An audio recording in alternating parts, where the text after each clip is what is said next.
अजित पवार तुमच्यासाठी निवडून आणण्यासाठी शब्द घेतले ते म्हटलं बदलायचा शब्द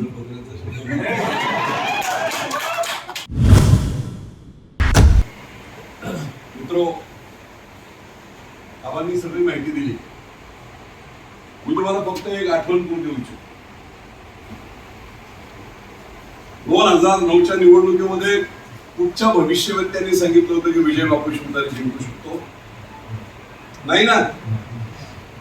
अगदी प्रवेशाला आपण मुंबईला गेलो तेव्हापासून जी सुरुवात झाली ती निवडणूक जिंकून रिझल्ट लागेपर्यंत 22 ऑक्टोबर पर्यंत प्रचंड लढाई, उत्साह जो त्यावेळेस होता आणि ती आपण निवडणूक जिंकली. मी तुम्हाला सांगतो आजचं हे चित्र पाहून आणि गावोगाव मी फिरतोय, 100% विजय.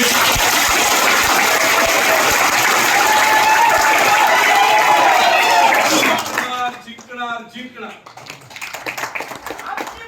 बापू खासदार.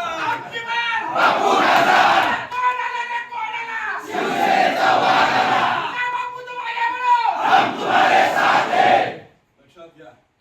नाव घेतले मोठे मोठे. अरे बापू तुमची विधानसभा सेव्ह करून घ्या. तुम्ही आणखी काय करायचं घ्या. अजित पवारांचा शब्द घ्या. अजित पवार तुमच्यासाठी निवडून आणण्यासाठी शब्द घेतले ते म्हटलं बदलायचा शब्द. अरे माझ्या पाठीमागे एवढी मोठी जनता आहे, मला काय करायचं तुमच्या नेत्याच्या. महाराष्ट्रात अनेक ठिकाणी अपक्ष लढतात. राजू शेट्टी शेतकऱ्यांचे प्रश्न घेऊन अपक्ष लढतात, येतात ना निवडून. आमच्या ते बच्चू कडू येतात ना निवडून. लोकांबरोबर राहिलं, लोकांसाठी लढलं, स्वार्थ काही नाही तर लोक तुमच्याबरोबर राहतील आणि लोकशाहीमध्ये कसली भीती बाळगायची कारण.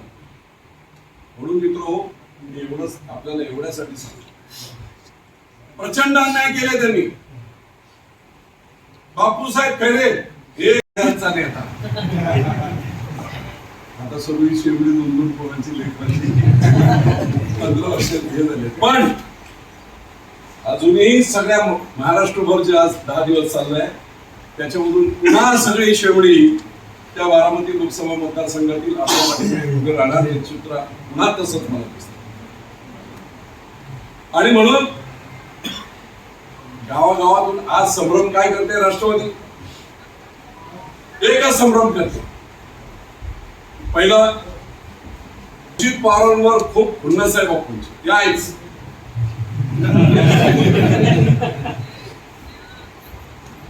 आणि म्हणून अजित पवारांना पाडण्यासाठी विजय शिवतारे उभे. समाज बोलतो आपण थांबलं नाही पाहिजे. गैरसमज असा केला जातोय राष्ट्रवादीकडून की वैयक्तिक खुन्नस म्हणून अजित पवारांना पाडण्यासाठी विजय शिवतारे उभे आहेत. आणि काही ठिकाणी तर असा प्रचार केला जातोय की विजय शिवतारे म्हणजे शरद पवारांचे हस्तक झाले. ठीक आहे, सुनील तटकरे परवा बोलले की विजय शिवतारे जी स्क्रिप्ट वाचतात ती कोणी लिहिली आहे. आता त्याला मी सांगितलं काय सांगायचं ते सांगितलं. अशा प्रकारचा नालायकपणा पुरंदरची माती आणि करेचं पाणी कधीच करणार नाही. विजय शिवतारे नाव महत्वाचं नाही. ही लढाई मी प्रत्येक ठिकाणी सांगत आलो आहे. ही लढाई प्रस्थापित झुंडूशाही घराणेशाही पवारांची, त्याच्या विरुद्ध जनसामान्यांची लढाई, सर्वसामान्य मतदारांची लढाई, त्यांचं प्रतिनिधित्व विजय शिवतारे करतोय. नाव विजय शिवतारे परंतु लढाई कुणा विरुद्ध आहे? पवारांच्या विरुद्ध. ही तुमच्या आमची लढाई आहे. लढाई छोटी नाहीये, लढाई मोठी आहे. पण लक्षात घ्या, आम्हाला वारसा आहे हो त्या रक्ताचा. मोगलांचं प्रचंड एवढं मोठं साम्राज्य देशातलं. कोणी मोगलांच्या विरुद्ध बोलला की त्याची मान कापायची किंवा त्याला झाडाला मारून कापून फास द्यायची अशी भीती असताना सुद्धा या पुरंदरने अनेक युवानांचा खात्मा केलाय. परवा बोलता त्या मला त्या राष्ट्रवादीच्या कोण बापू भेटले, कोणतरी त्याने बोल मारली. मुंबईला जाताना म्हणणे मावळ मधून रस्ता जातो, मग आम्ही बघू, आता स्ट्रॅटेजी कशाला सांगू. पहिलं तर मस्ती केली माझ्या कुठचं तरी काय मावळ नसताना बापू विमानाने मध्ये काय अडकवायचं बघ होत आहे का?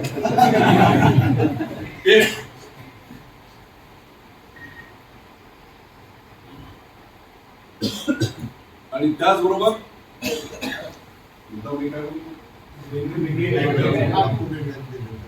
हा बापू इकडे वेगळे दिलेली नाही त्याला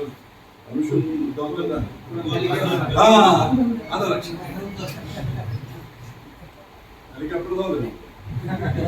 त्याला मी सांगितलं अरे बापू त्या अजित पवारने गोळीबार केला, शेतकऱ्यांना गोळ्या घातल्या, थंड रक्ताचे तुम्ही गप्प राहिला.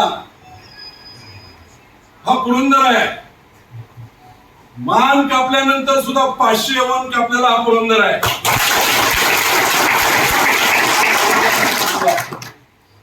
कुणाशी बोलतोयस? नादी लागायचं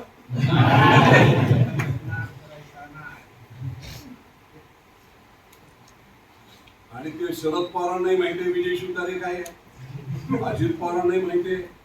तुम्हाला तेवढी जास्त कल्पना नाही.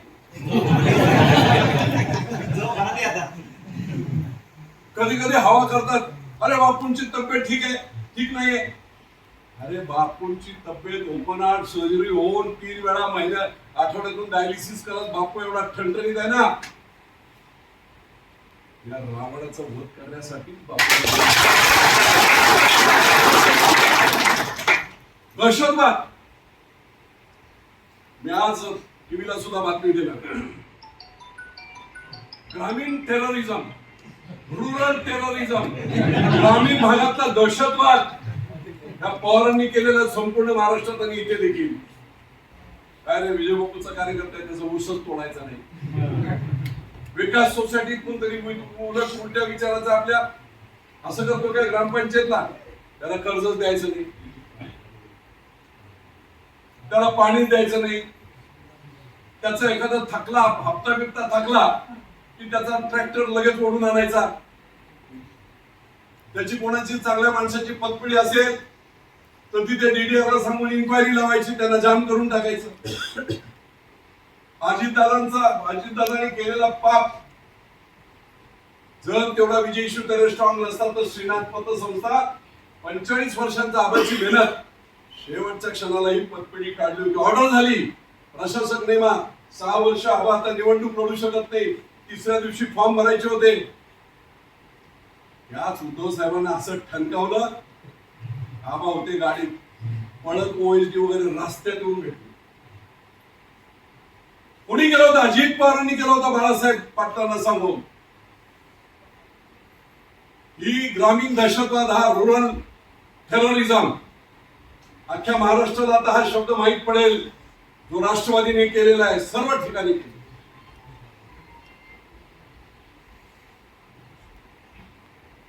मी नेहमी सांगतो, सकाळी शेतकरी उठला, गायीची धार काढायला गेला तर गायीचं धार गाय या संस्था बोलल्या, संस्था म्हणून बोकळ बोलून बसायचे. दूध द्यायला गेलं की डेअरी यांची, शाळेत पोराला घेऊन चालला की फटफटी येते, फटफटी यांच्याकडून घेतली, शाळा यांचीच, बँका यांच्याच. 70 वर्षात स्वतः काय केलं नाही, परंतु एक घुसले. कमिशन साखर कुणी बनवतात, घुसले. सगळ्या ठिकाणी काही केलं नाही, घुसले. आणि म्हणून ही घुसखोरी मी सांगतोय, ईस्ट इंडिया कंपनी परत गेली लंडनला आणि महाराष्ट्रात ही पवार कंपनी घुसली, डिवाइड अँड रूल करत रग फोडली. आणि म्हणून आता त्यांच्या पापाचा घटा भरलाय. कुणीही सांगत असेल की मी शरद पवारांची मदत केलं, दोघेही तेवढेच, एक राक्षस एक ब्रह्मराक्षस. दोघांचा खात्मा करायचा आपल्याला, काय खायचं नव्हतं.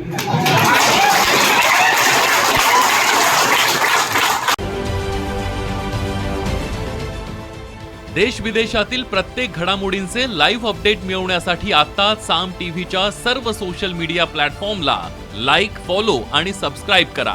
तसंच सर्व नोटिफिकेशनसाठी बेल आयकॉन प्रेस करायला विसरू नका.